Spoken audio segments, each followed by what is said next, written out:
Yeah, May 28th, 6:28 p.m.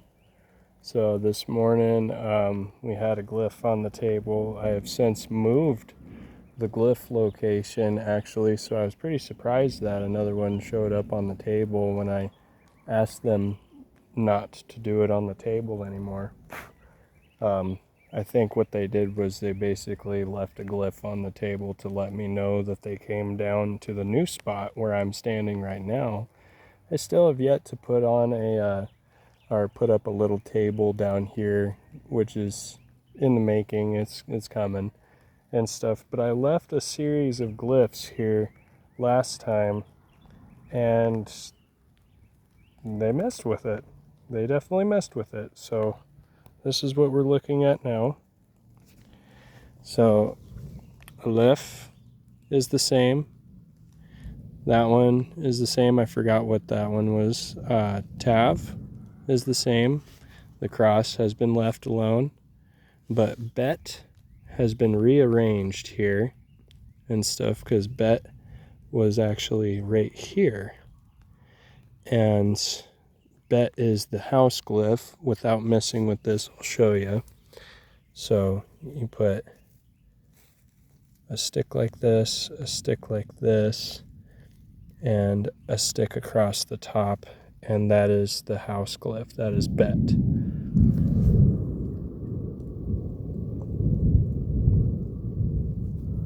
This guy is talking. This is cool. This is a really muggy, hot day right now too, so it's like, oh man, I'm just in my element right now. I love this. I love storms, especially when they're nice and warm. So that is the Bet glyph. And it looks like they had moved this one right there, and because that one was off to the side like that, and then they did this. So I see, and I cleared out this area completely, so all sticks that you see here are intentional. Now I left this one, I left this one, I left this one, I left this one, and then I had the Bet right here, I believe.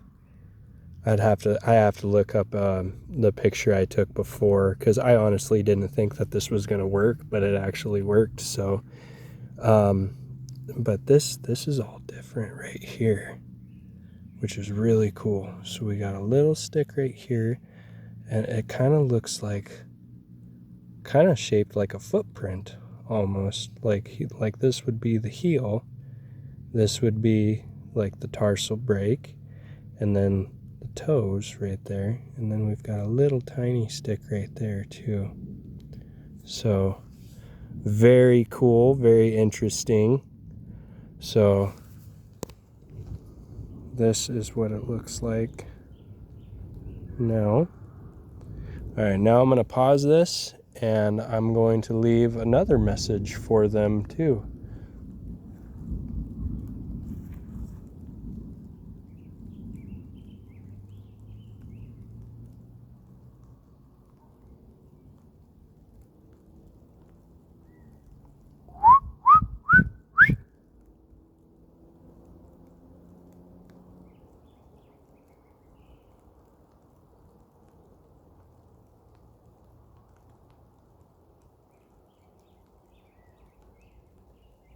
Oh, that's a tree trunk. Okay, that's a tree trunk, you guys. My bad. Just caught my eye there. I was like, dark figure. What is that? Oh, you got a tick on me? Yucky. Okay, let me pause this. Oh, okay. You know what? Before I even touch this, I remember. So Bet was over here, and then I put a heart right here. So the heart has been reorganized completely right there. So Bet and the heart have been reorganized. Very cool. Very cool. All right, let's move on. Okay, so I'm leaving. I left. I forgot that one's name, Tav, and the cross behind. But now, as you can see, I have a little head, a body, a tall tail and legs right there. So that is actually the Hebrew symbol for a lion and one of the symbols for one of the tribes of Israel as well. So we will see what they do with that. Alrighty.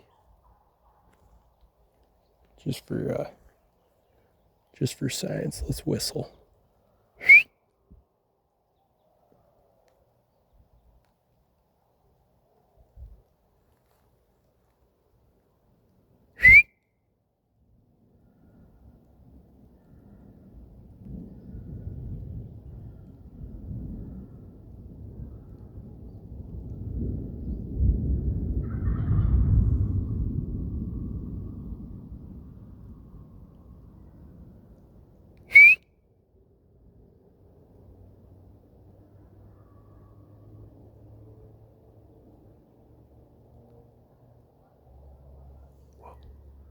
That branch just started moving.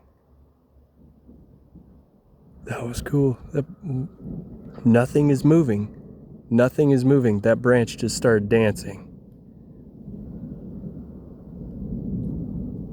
Cool. I don't know if you guys heard that whistle, but I immediately heard a whistle off in that area. Same tone as mine, that one quick note.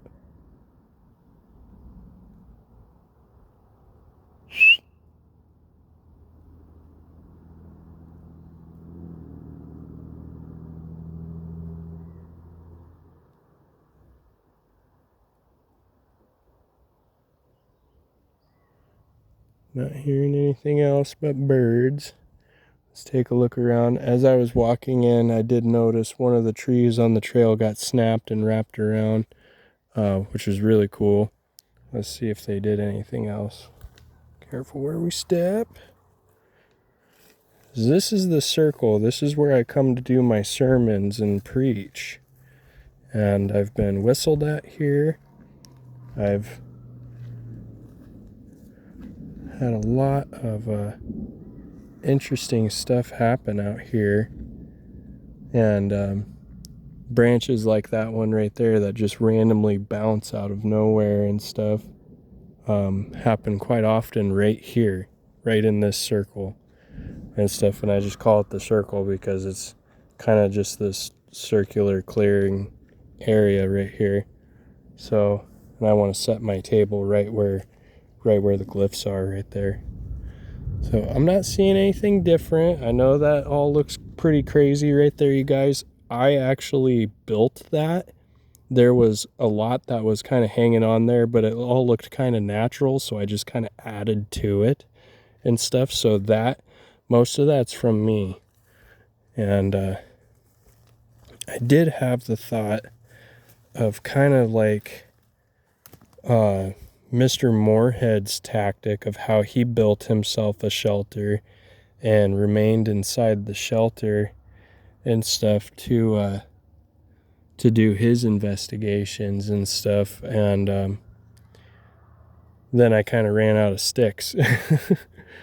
But that was a while ago. I just left it there, and now it's kind of a visual marker from a distance and stuff. Helps me find the spot. So, but let's go take a look at that tree really quick.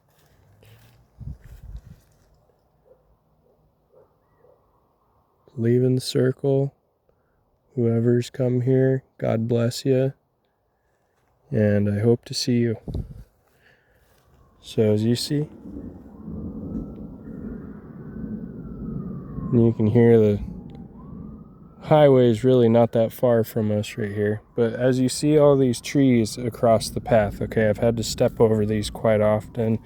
Well, every time that I've come in. We got something scuffled in right there. Might have been a moose or something. But this one, this tree right here, you see how it's laid out this way? So there's the top half of it. And that top half was not like that the last time I came out here, which was really cool. Because that top half, look at that, just snapped straight through. But that, I mean, it went all the way through that way. So that's pretty cool. but it is getting to that point, you guys, so I'm gonna go ahead and call it. God bless, stay squatchy, and hope to see you guys at one of the events this year.